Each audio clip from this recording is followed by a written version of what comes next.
Hi, my name is Megan, and for my project, I did planning for instruction. And the question I was trying to answer was how do pre-assessments help teachers determine students' background knowledge, especially reading ability, and affect beginning of year planning and instruction? So assessments are used all the time in the classroom, and teachers do it every single day. It could either be a formative assessment, kind of like observations or an exit ticket, or it could be a summative assessment like an end of unit test or a project. But assessments really help teachers see where students are at, where their strengths are, and what their areas of growth are. Um, so assessments really just help teachers see where students are at, see their developmental needs, and see where they need to get them, especially at the beginning of the year when you're not quite sure where each student is at. So for the purpose of my project was to see how beginning of the year planning is affected by pre-assessments, and based on the student's background knowledge, how it affects how we teach. So for my project, I pulled a random sampling of 11 students who were in second grade, and I did a running record with them. And on the running record, there was a fluency part, which the students would read the first 100 words of a picture book, and then I would code while they read the words aloud. Then after the first 100 words, I had them read silently to themselves. And then when they were finished reading, I flipped the assessment on to the back, which had comprehension questions. So first, students would retell the story, just tell me what happened, and give me key details and such. And then I would ask students about 5 questions of different comprehension questions that had to do with key details, character analysis, vocabulary, um, and evaluating and inferring.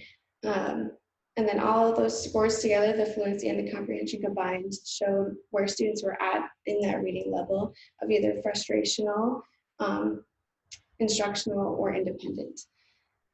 And so after I did all these running records with these students, I figured out 3 concepts for each student that they needed to work on. So I would do either comprehension parts that they needed to work on, or fluency, or a mix of both. And then after I found 3 concepts that students needed to work on, I decided to make small groups based on the concepts that were similar between students.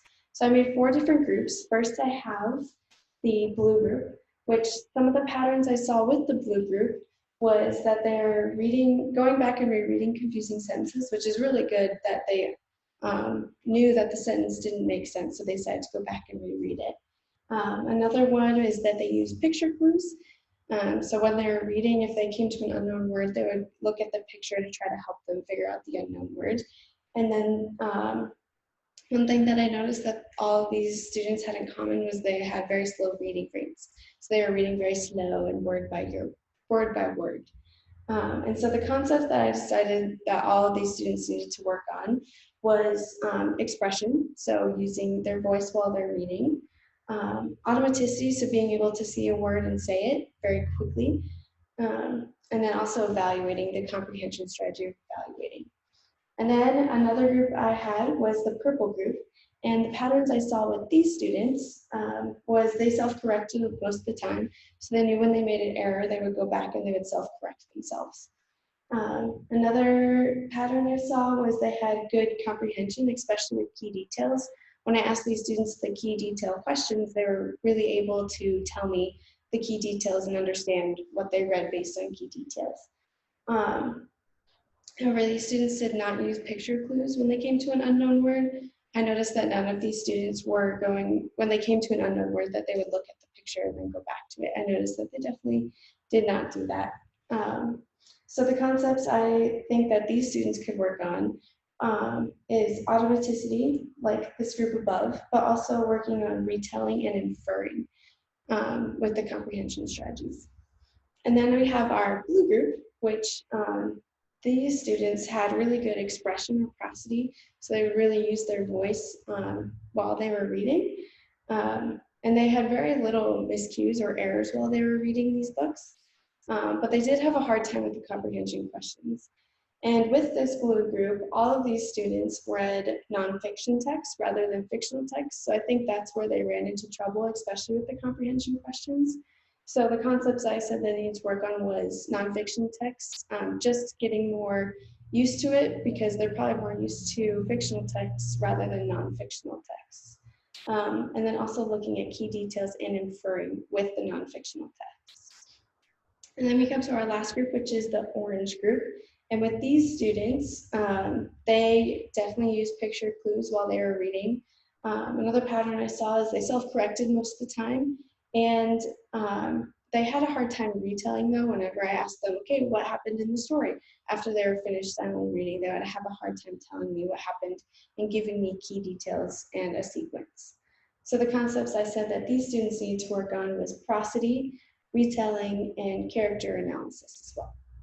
So after all of this, I figured out how hard it was to plan for instruction, especially at the beginning of the year.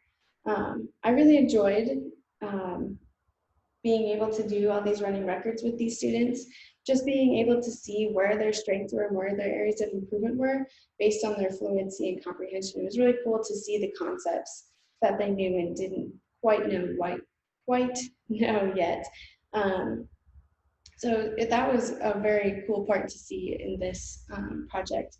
But I found the hardest part to be was making small groups. Because obviously students are not the exact same and they're not going to have the exact same strengths and areas of improvement. And so I found it hard to create small groups based on these concepts because none of them were exactly the same, which I wasn't expecting it to be, but it was definitely harder than I thought it was going to be. But I just figured out different concepts that were very similar that all these students would need work on based on the groups.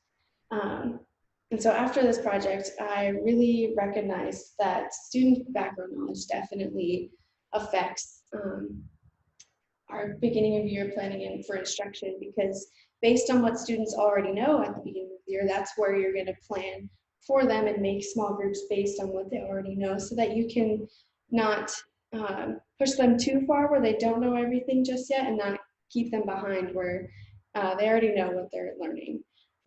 So definitely students' background knowledge affects how we plan for instruction.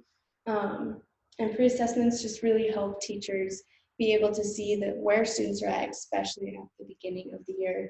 And it just really helps them plan for where these students are at and where they're going. Thank you for your time.